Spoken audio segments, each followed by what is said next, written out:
Hi guys, welcome to my videos. So guys, today in this video I'm gonna do unboxing of this TP-Link 5 port Gigabit desktop switch that I purchased from Amazon.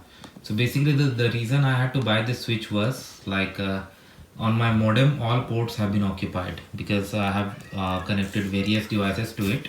So there's no free port. So I had to use some sort of splitter.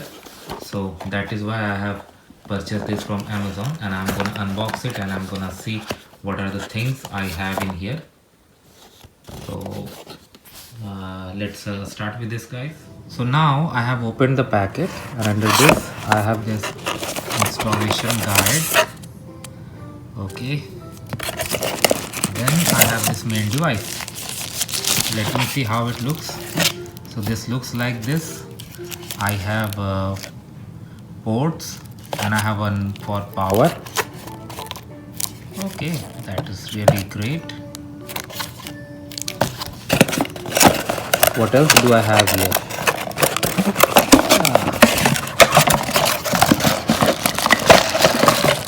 Okay, I have power cable.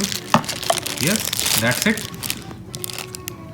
So overall it cost me $17. So you can use this if you want. Thanks for watching.